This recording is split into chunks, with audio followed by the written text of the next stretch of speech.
Hello guys, வணக்கம்.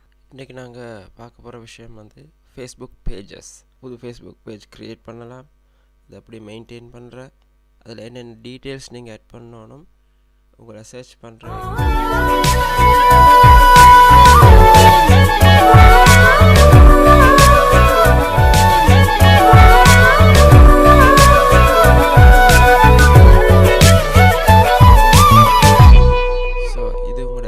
Timeline நீங்கள் scroll பண்ணி பார்க்கலாம். இதில் வலது பக்கத்தில் பார்த்தீங்கன்னா கான்சம் டெக்ஸ்ட்ஸும் அதில் நிறைய விஷயம் இருக்குது. நீங்கள் ஃபேஸ்புக்கில் இருக்கிற எல்லா விஷயமும் அதில் பார்க்கலாம். ஜேகே டிசைன்ஸ் ஒஃபிஷியல் என்ற பேஜ், நான் அதுக்குள்ளால தான் எல்லாம் செய்கிறேன். ஸோ அதுக்கு கீழே இருக்கிறது D29 ஃபோட்டோகிராஃபின்றது என்னுடைய ஃப்ரெண்டோட பேஜ். நான் அந்த பேஜில் ஒரு எடிட்டராக இருக்கிறேன். ஸோ அந்த வலது பக்கத்தில் இருக்கிற அந்த எல்லா டப்ஸ்லேயும் தலையங்கம் கொடுத்துருக்கு. கொண்டு வந்து ஷார்ட் கட்ஸ்ன்னு இருக்குது, அடுத்தது எக்ஸ்ப்ளோர்ன்னு இருக்குது. எக்ஸ்ப்ளோரில் ரெண்டாவது ஐக்கான் பேஜஸ், நீங்கள் அதை கிளிக் பண்ணினீங்கண்டா ஸோ நான் பேஜஸ் மெயின்டைன் பண்ணுறதால இந்த பேஜில் நிறைய மெயின்டைன் பண்ணுற அத்தனை பேஜஸ் என் காட்டுது. நீங்கள் புதுசாக திறக்க போகிற ஒரு ஆளுன்னா அதில் பேஜஸ் காட்டாது. ஸோ புதுசாக திறக்கிற ஆட்கள் என்ன செய்யணும், மேலே இருக்கிற அந்த பச்சை பட்டன் க்ரியேட் பேஜ்ன்னு இருக்குது, அதை கிளிக் பண்ணினீங்கன்னா முதல்ல வந்து கேட்க போகிறது திறக்க போகிற பேஜ் என்ன வகைக்குள்ளே உள்ளடங்கணும். அது கேட்டகரின்னு சொல்லுவான். பிஸ்னஸ் கேட்டகரி, பிராண்ட் கேட்டகரியா, அது ரெண்டும் ஒன்றா இருக்குது.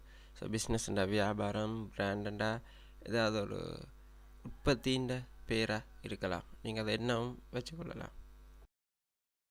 அப்போ உங்களோட பேஜ் ஒரு பிஸ்னஸோ இல்லை பிராண்டாக இருந்தால் நீங்கள் அந்த கேட்டகரிக்கு கீழே இருக்கிற கெட் ஸ்டார்டட் பட்டனை கிளிக் பண்ணணும்.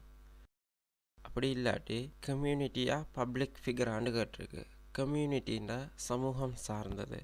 ஸோ சங்கங்கள் அந்த மாதிரி விஷயங்கள் நீங்கள் அதுக்குள்ளே உள்ளடக்கலாம். கிளப்புகள் அதெல்லாம் அந்த கம்யூனிட்டின்றதுக்கு கீழே வர ஒரு கேட்டகரி.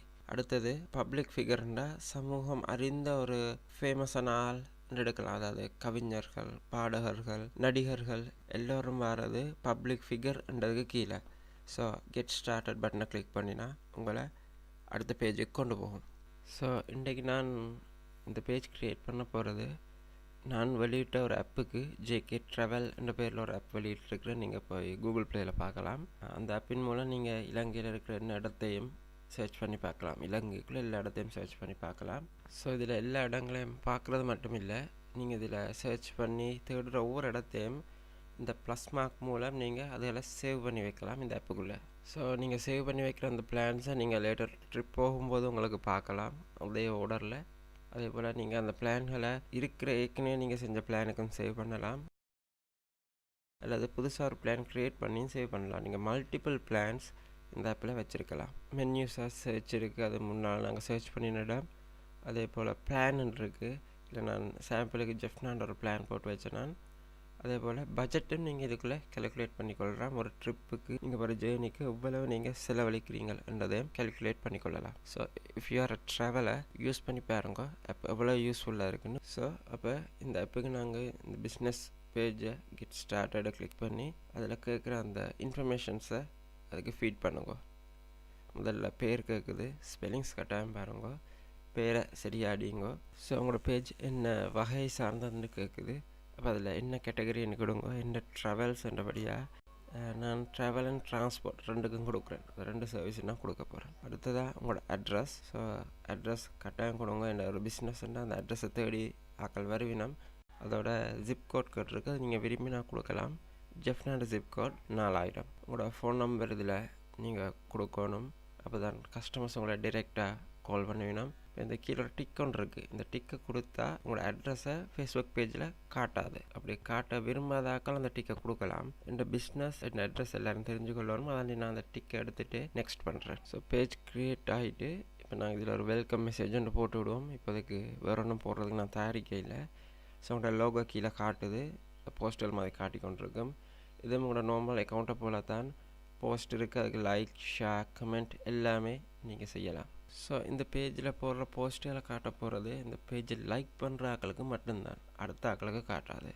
ஸோ அதுக்கு அடிஷ்னலாக நீங்கள் என்ன செய்யலாம், நீங்கள் ஒரு போஸ்ட் போட்ட பிறகு அதில் ஷேர் ஆப்ஷனில் இந்த போஸ்ட்டே நீங்கள் உங்களோட மெயின் அக்கௌண்ட்டுக்கு அல்லது நீங்கள் மேனேஜ் பண்ணுற இன்னொரு குரூப் அல்லது ஒரு பேஜுக்கு ஷேர் பண்ணலாம். ஸோ ஒரு போஸ்ட் போட்ட பிறகு நீங்கள் ஷேர் நவ்ன்றதை கொடுத்தா ஒரு மென்யூ வந்து உங்களுக்கு கொஞ்சம் ஆப்ஷன்ஸ் கேட்கும். ஸோ இதில் அந்த மென்யூவை நீங்கள் கீழே எடுத்தீங்கன்னா அதுக்குள்ள ஆப்ஷன்ஸ் காட்டுது. உங்களோட டைம்லைனுக்கு ஷேர் பண்ணலாம், குரூப்புக்கு பேஜுக்கு ஷேர் பண்ணலாம். நாங்கள் ஷேர் ஆன் மை டைம்லைன் போட்டுட்டு நீங்கள் ஃப்ரெண்ட்ஸ் டெக் பண்ணலாம், லொக்கேஷன் போடலாம், அண்டு ஸ்மைலிஸ் ஆட் பண்ணலாம். ஸ்டேட்டஸ் பப்ளிக்காக விட்டுட்டு ஷேர் பண்ணினோம்னா இதை எந்த மெயின் அக்கௌண்ட்டில் ஒரு போஸ்ட்டாக காட்டும். அதாவது நான் JK ட்ராவல்ஸ் என்ற பேஜிலேருந்து ஒரு போஸ்ட்டை ஷேர் பண்ணதாக தான் காட்டும். ஸோ இப்படி தான் பேஜ் க்ரியேட் பண்ணி போஸ்ட் ஷேர் பண்ணுறேன். நீங்கள் செட்டிங்ஸுக்கு போனீங்கன்னா பேஜுக்குள்ளே அதில் எல்லா செட்டிங்ஸும் உங்களுக்கு காட்டும். அதோட நீங்கள் பேஜின் பேரை திருப்பி ரீநேம் வேறு பேர் கொடுக்க போகிறீங்கண்டா அதுக்கு ஒரு குறிப்பிட்ட அளவு நாள் கேட்கும். அதை மாற்றுறதுக்கு ஸோ முதல் தடவை எடுக்க சரியான பேரை யோசித்து எடுத்துடுங்க. அதோட இது ஜெனரல் செட்டிங்ஸ் நீங்கள் பார்க்குறது எல்லாமே, அதாவது போஸ்ட் யார் போடலாம் உங்களோட பேஜில், யார் யார் இதை பார்க்கலாம்ன்றதை நீங்கள் அதில் கொடுத்து வைக்கலாம். பேஜ் இன்ஃபோன் இருக்குது. பேஜ் இன்ஃபர்மேஷன் நீங்கள் கட்டாயம் கொடுக்கணும். ஏண்டா உங்களோட பேஜுக்கு வந்தோன்னா முதல்ல உங்களோட பேஜை பற்றி தான் பார்க்க போகினோம். ஸோ அதை பற்றி நாங்கள் இப்போ பார்ப்போம். ஸோ நீங்கள் கட்டாயம் இந்த பேஜுக்கான டிஸ்கிரிப்ஷன் வரை விளக்கணத்தை கொடுக்கவே வேணும். இந்த அதுதான் முதல் வாசிப்பினம் வந்தோன்னா. அடுத்தது உங்களோட வெப்சைட் இமெயில் அட்ரஸ் ஒன்று இந்த இமெயில் அட்ரஸ் கொடுங்க. இதில் உங்களோட மெப்பையும் நீங்கள் கொடுத்து விடலாம். உங்களுக்கு இன்னும் பிரான்ச்சஸ் இருந்தால் அதை இதில் ஸ்பெசிஃபை பண்ணலாம். அதோட இந்த இடத்துக்கு வாரதுக்கான ரூட் எப்படி வாரதுன்றதை நீங்கள் காட்டலாம். பார்க்கிங் இருந்தால் பார்க்கிங்கும் எங்களுக்கு அவைலபிள் அப்படின்னு நீங்கள் கொடுக்கலாம்.